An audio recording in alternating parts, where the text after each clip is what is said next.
예, 할렐루야. 오늘 5월 27일 목요일 날짜입니다. 오늘 출애굽기 22장 16절에서 31절 말씀 보도록 하겠습니다. 사람이 약혼하지 아니한 처녀를 꾀어 동침하였으면 납폐금을 주고 아내로 삼을 것이요. 만일 처녀의 아버지가 딸을 그에게 주기를 거절하면 그는 처녀에게 납폐금으로 돈을 낼지니라. 너는 무당을 살려두지 말라. 짐승과 행음하는 자는 반드시 죽일지니라. 여호와 외에 다른 신에게 제사를 드리는 자는 멸할지니라. 너는 이방 나그네를 압제하지 말며 그들을 학대하지 말라. 너희도 애굽 땅에서 나그네였음이라. 너는 과부나 고아를 해롭게 하지 말라. 내가 만일 그들을 해롭게 함으로 그들이 내게 부르짖으면 내가 반드시 그 부르짖음을 들으리라.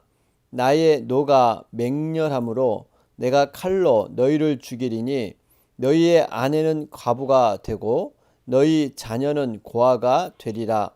내가 만일 너와 함께한 내 백성 중에서 가난한 자에게 돈을 꾸어 주면 너는 그에게 채권자 같이 하지 말며 이자를 받지 말 것이며 내가 만일 이웃의 옷을 전당 잡거든 해가 지기 전에 그에게 돌려보내라. 그것이 유일한 옷이라. 그것이 그의 알몸을 가릴 옷인즉 그가 무엇을 입고 자겠느냐. 그가 내게 부르짖으면 내가 들으리니 나는 자비로운 자임이니라. 너는 재판장을 모독하지 말며 백성의 지도자를 저주하지 말지니라. 너는 내가 추수한 것과 내가 짜낸 즙을 바치기를 더디하지 마디니 내 처음 난 아들들을 내게 줄지며 내 소와 양도 그와 같이 하되 이래 동안 어미와 함께 있게 하다가 여드레 만에 내게 줄지니라. 너희는 내게 거룩한 사람이 될지니 들에서 짐승에게 찢긴 동물의 고기를 먹지 말고 그것을 개에게 던질지니라. 아멘. 우리 출애굽기 22장 진행 가운데 있습니다. 여러분, 지금 우리가 살펴보는 것은 모든 사회생활에 걸쳐서 사람의 그런 여러 가지 해치는 그러한 관계, 또 여러 가지 재산이 손해를 입을 경우, 이러한 경우에 어떻게 구체적으로 하나님께서 법을 통해서 이러한 것들을 처리하는가, 여러 가지 것들을 우리가 살펴보는 가운데 있습니다. 어제 말씀에 특별히 우리 22장 1절에서 15절 말씀이었죠. 여러분, 도둑질은 하나님이 참 엄하게 엄벌하시는 그러한 죄이죠. 도둑질해서 잡거나 팔면 4배나 5배, 그러나 그것을 갖고 있으면 2배로 배상하는 것. 그 다음에 정당방위도 무조건 무리한 정당방위는 안 됩니다. 그 상황에 맞게 하는 그러한 정당방위는 인정된다. 이렇게 말씀해 주셨습니다. 또한 남의 물건을 이렇게 맡아서 보관하고 있을 경우 도둑이 잡히면 또 도둑이 잡히지 아니하면 처벌이 달리 이렇게 되었고요. 또한 물건이 상하거나 또 죽거나 이럴 경우 처리의 방법 달랐습니다. 특이한 것은 정말 하나님 앞에 맹세를 통해서 내가 맡은 이런 물건을 손대지 아니했다 하면은 그것을 이렇게 들어준다고 했죠. 이유는 공동체 내에서의 신뢰, 사랑의 그러한 화목의 관계, 이러한 것들을 중시하기 때문에 진실을 이렇게 받아줘야 된다 말씀하고 있습니다. 또한 만약에 이웃에게 빌려온 것을 임자가 있는 경우 또 임자가 없었을 경우 서로 이것이 다르죠. 임자가 함께 있는 경우는 빌려준 사람을 온전히 신뢰하지 못했기 때문에 그 책임이 이제 임자와 같이 나눌 수 있는데, 만약에 임자가 함께 있지 않은 경우 이것은 완전히 신뢰를 하는 관계죠. 그래서 빌려준 사람이 책임을 져야 되는 이러한 구체적인 내용들을 살펴보았습니다. 자, 오늘도 이어지는 말씀은 우리의 모든 삶 가운데 하나님께서 정말 거룩을 추구하게 하시고 하나님의 그런 원하심이 우리의 모든 삶에서 일어나야 한다는 것입니다. 어떻게 보면 이것이 하나님께서 우리에게 모든 삶 가운데 동행하시고 임재하시길 원하시는 임마누엘 사상과 같은 것이죠. 우리 모든 삶에서 하나님의 말씀이 적용돼야 하는 것입니다. 오늘 16절 말씀을 보니까 사람이 약혼하지 아니한 처녀를 꾀어 동침하였으면 납폐금을 주고 아내로 삼을 것이요. 여러분, 이 납폐금은 혼인 때 신랑이 신부의 집에 보내는 예물을 말합니다. 여기 특별히 처녀를 꾀어 동침하였으면, 그러죠? 그러니까 성이라는 것은 하나님께서 사람들에게 생육하고 번성하고 특별히 믿음의 기업을 잇도록 주신 그러한 거룩한 것인데, 이것이 상품화되고 쾌락을 위해서 사용되는 것, 여러분, 이것은 하나님이 원하지 않는 모습이라는 거예요. 여기에 대한 분명한 책임을 져야 된다. 그래서 분명한 납폐금으로 이러한 책임을 표해라 말씀하고 있습니다. 자, 그러면서 18절에 너는 무당을 살려두지 말라. 여러분, 무당이 뭡니까? 악한 영의 도움을 받아서 장래일을 예언하는, 여러분, 이 귀신을 이용하고 섬기는 이러한 존재들이 바로 무당이죠. 그러니까 자신이 섬기는 악령이 이 세상을 지배하는 것처럼 사람들을 속이고 또 이 세상의 참된 지배자이신 하나님을 섬기지 못하도록 이렇게 유혹하는 대상. 여러분, 이 무당, 그래서 살려두지 마라. 아주 가감하게 자라라. 이렇게 말씀하고 있습니다. 그러면서 19절에 짐승과 행음하는 자는 반드시 죽일지니라. 여러분, 정말 이 짐승과 이러한 성적인 관계를 갖는다는 것, 이것은 정말 하나님 앞에 엄청난 죄악이죠. 왜냐하면 인간은 하나님의 형상을 따라 지음받은 존귀한 존재입니다.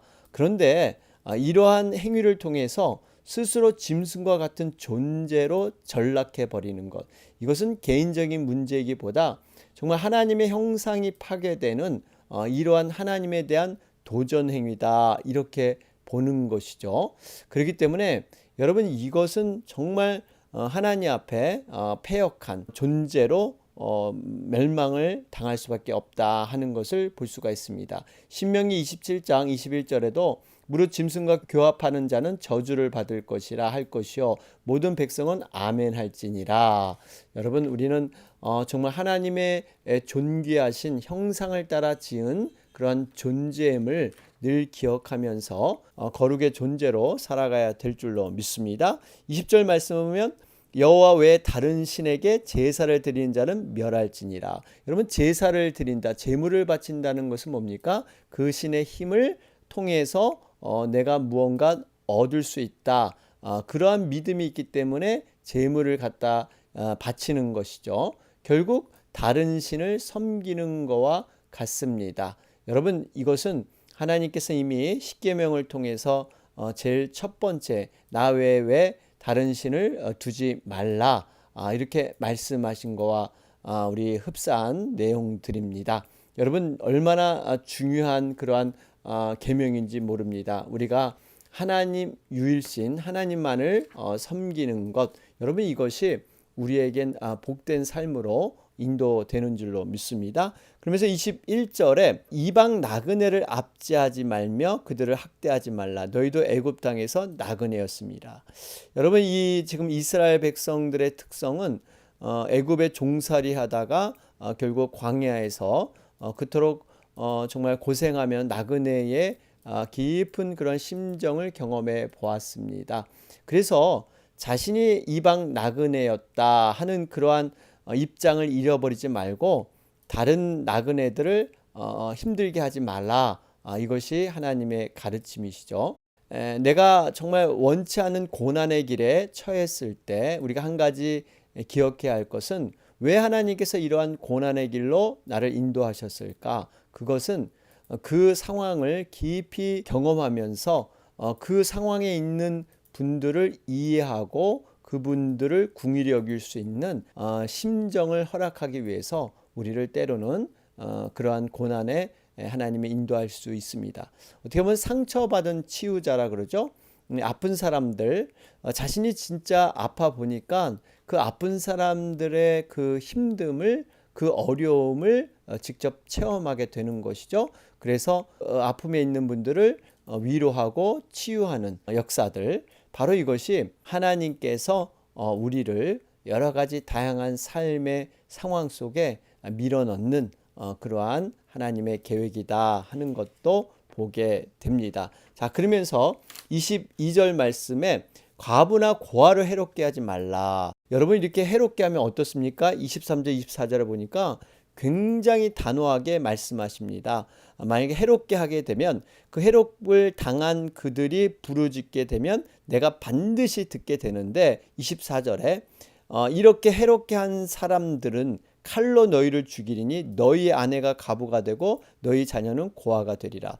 그러니까 과부와 고아를 괴롭히고 학대하는 자는 자신이 바로 그런 처한 상황으로 어려움을 당하게 될 것이다 말씀하고 있습니다. 여러분, 분명하게 하나님께서는 일괄적으로 과부와 고아, 어떻게 보면 사회적인 약자의 대표입니다. 그런 사회적인 약자에 대해서 함부로 하지 마라, 불쌍히 여기며 사랑으로 돌보아라. 성경에는 고아의 아버지시며 과부의 재판장, 이것을 하나님 자신으로 표현하고 있죠. 하나님은 은혜로우시고 자비로우시고 긍휼이 많으시기 때문에 이러한 연약한 인생을 참으로 귀히 보시면서 보호하신다는 사실입니다. 여러분, 그렇기 때문에 우리가 사회적인 약자 편에서 늘 생각하면서 그 약자를 섬기고 돕는 것, 바로 이것이 우리 주님이 하신 일이고 또 원하시는 그러한 사역이다라는 것을 우리가 기억하면서 어찌하든지 섬김으로 살아가는 것, 여러분, 섬김이 기쁨이고 복이라 그랬죠. 여러분, 하나님의 축복의 통로는 어떻게 전해지냐면요, 섬김을 통해서 여러분 이루어질 줄로 믿습니다. 예수님께서 이 땅에 오신 이유와 목적, 바로 잃어버린 영혼을 찾아 그 영혼을 섬기고 자신을 정말 많은 사람의 대성물로 이렇게 주시려고 하는 것, 바로 섬김 때문에 그렇다 말씀해 주셨습니다. 자, 그러면서 25절 말씀에 다른 사람들의 이러한 어려운 약정들, 이것을 가지고 그들을 협박하지 말고 조르지 말고 오히려 그 약점을 서로 담당해라 말씀하고 있죠.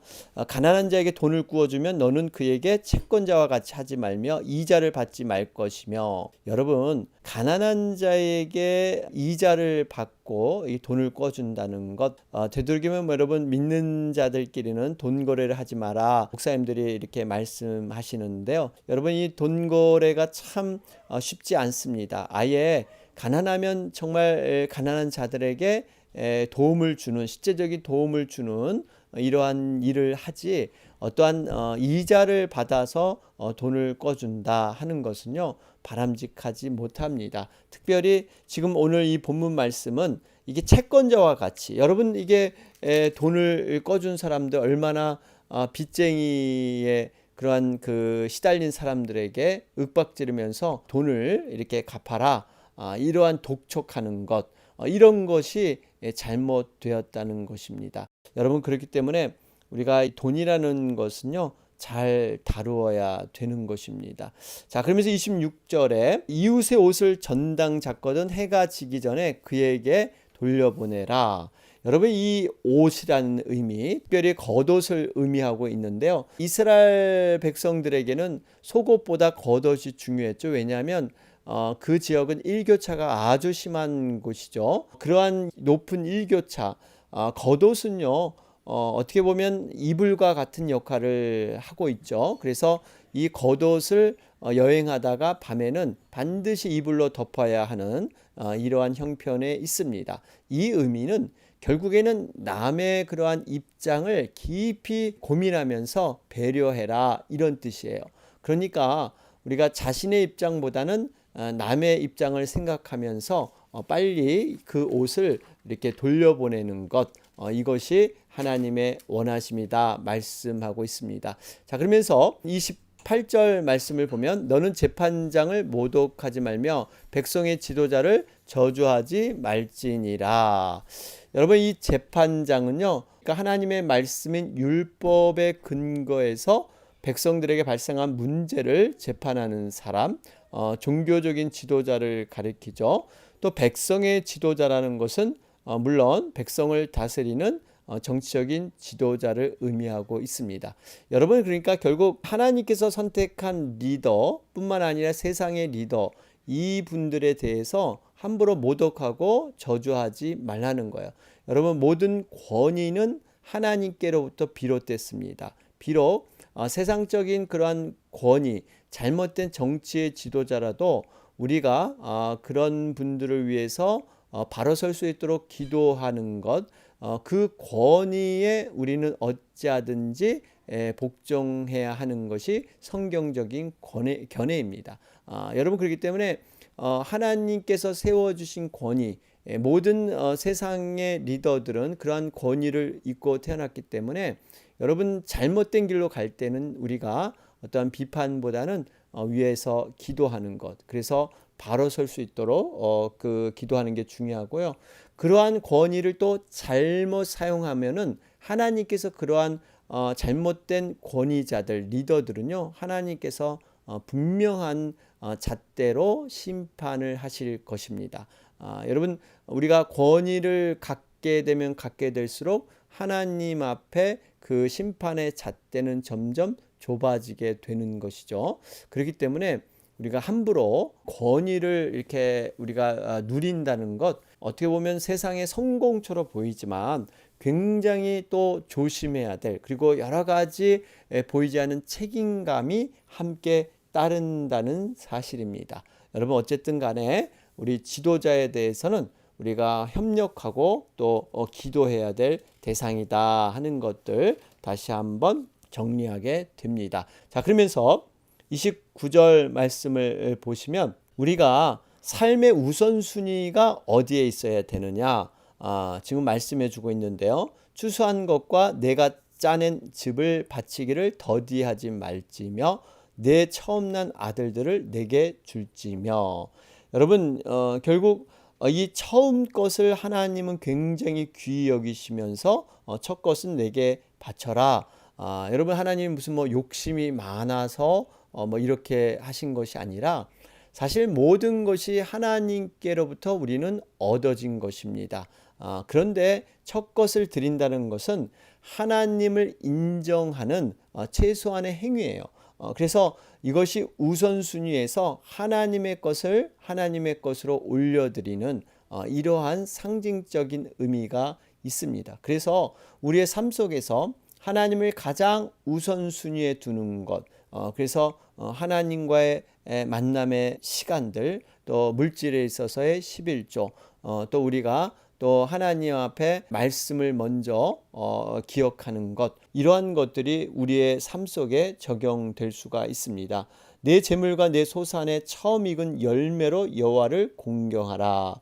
너희는 먼저 그의 나라와 그의 의를 구하라. 그리하면 이 모든 것을 너에게 더하시리라. 모든 우선순위에서 하나님을 먼저 우리가 찾아야 된다라는 것을 보게 되죠. 자, 그러면 30절 말씀에 내 소와 양도 그와 같이 하되 이레 동안 어미와 함께 있게 하다가 여드레 만에 내게 줄지니라. 여러분, 이 말씀을 좀 묵상해 볼 필요가 있습니다. 지금 소와 양은 1회 동안 7일 동안은 어미와 함께 있다가 8일 만에 하나님께 드려라 그래요. 다른 곡식들은 바로 초태생 얻어진 것을 올리지만 소와 양은 좀 다릅니다. 여러분, 왜 이렇게 하셨을까요? 여러분, 출생 후 짐승의 새끼는요 7일 동안 어미 곁에서 젖을 먹어야 합니다. 그래야 완전한 짐승이 되고 온전한 짐승이 된다는 사실이에요.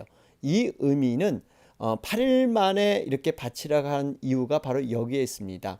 하나님께 드리는 이러한 제물은요 최상의 것, 완전한 것, 온전한 것을 드려야 된다라는 의미가 이 속에 들어 있습니다. 그러니까 이렇게 부족하고 흠 있는 것, 아직 온전한 짐승이 아닌 이러한 어린 새끼를 제물로 드리지 말고 제대로 온전한 최상의 것, 좋은 것, 이러한 것들을 하나님께 드려야 된다 하는 원칙이 여기에 깔려 있는 것입니다.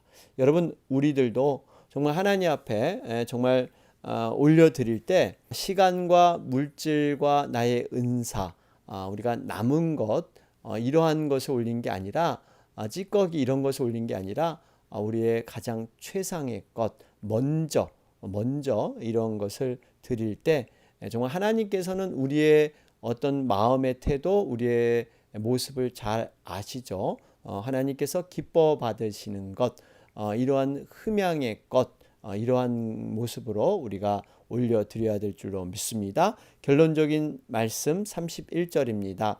너희는 내게 거룩한 사람이 될지니 들에서 짐승에게 찢긴 동물의 고기를 먹지 말고 그것을 개에게 던질지니라.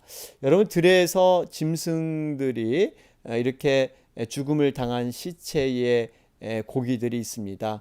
맹수에게 찢겨진 짐승의 고기, 이것은 부정하기 때문에 거룩한 하나님의 백성으로서는 가까이 하지 말라 말씀하고 있는 거죠. 여러분, 하나님께서 모든 삶에서 정말 거룩을 요구하시는데 이렇게 먹는 것조차도 굉장히 구별되게 먹어라. 이것이 거룩한 백성으로 자신의 순결을 이렇게 지켜 나가는 것이다 말씀하고 있습니다. 어떻게 보면 사실 여러분, 이렇게 찢겨진 짐승 사람이 먹을 수도 있습니다. 개에게 주는 것보다 훨씬 경제적인 이득이 있을 수 있는데 이것을 하지 말라. 이것은요, 정말 하나님께서 이러한 경제적인 이득보다 하나님 앞에 순수하고 깨끗하고 거룩한 것, 이러한 것을 먼저 하나님은 요구하고 계시다는 사실입니다. 자, 오늘 말씀 정리해 보면 삶의 모든 영역에서 거룩함을 추구하십시오. 여러분, 우리가 정말 성령님을 모시고 산다는 것은 어떠한 마음의 한 부분, 한 방만 오픈하는 게 아니라 내 모든 삶의 전 영역을 열어서 그분이 모든 삶에 관여하시고 함께 동행하시면서 그분과 의논하는 거죠. 그래서 작은 일이든 큰 일이든 그분과 이렇게 대화를 나누면서 과연 무엇을 원하실 것인가, 우리가 항상 이것을 염두에 두고 살아가는 것이 믿음의 생활입니다. 여러분, 내가 주인이 돼서 내 생각과 판단으로 살아가는 것보다 하나님께서 우리의 주인이 되어 주셔서 하나님의 생각과 판단으로 사는 것이 여러분 더 복되고 안전한 길이다. 여러분, 이러한 확신이 우리에게 있어야 될 줄로 믿습니다. 이것은 분명한 사실입니다. 여러분, 내 생각, 인간의 계획과 인간의 판단은요, 한계가 있습니다. 그런데 하나님은 영혼까지도 꿰뚫고 계시기 때문에 그저 눈앞에 보이는 것, 유익만, 이득만 위해서 우리는 판단할 수밖에 없지만 하나님은 정말 영혼까지, 우리의 죽음 이후까지도 모든 것을 보시고 일하시는 분이십니다. 그래서 진정으로 어떤 인생이 과연 복된 인생이냐, 내 인생을 내가 주관하고 내 노력으로 성취하는 것, 그 인생보다 하나님께 올려드리며 맡겨진 그 인생, 여러분, 이것이 더 복된 인생이고 안전한 인생인 줄로 믿습니다. 이러한 연습을 우리가 모든 삶 가운데 게을리하지 않고 모든 내 삶의 영역을 열어서 그분이 이렇게 핸들할 수 있도록, 컨트롤할 수 있도록 내어드리는 것, 여러분, 이것이 진정한 십자가의 의미가 있습니다. 나는 죽어야죠. 정말 내 안에 사신 그리스도 예수께서 정말 내 인생을 끌어가시는 것, 여러분, 이것이 진정한 삶의 의미인 줄로 믿습니다. 오늘 목요일 날짜입니다. 영혼을 위해서 간절히 중보하는 날입니다. 주변에 우리 죽어가며 또 방황하는 영혼들, 또 신앙이 퇴보된 영혼들을 위해서 간절히 기도하며 나아가도록 하겠습니다. 여러분, 목장 모임 계속해서 정말 영혼들을 주님께 인도하는 귀한 그러한 전도의 장이 될 수 있도록 초청하는 귀한 그러한 삶의 나눔이 될 수 있도록 위해서 계속해서 기도해 주시기 바랍니다. 이 시간 다 같이 기도드리겠습니다.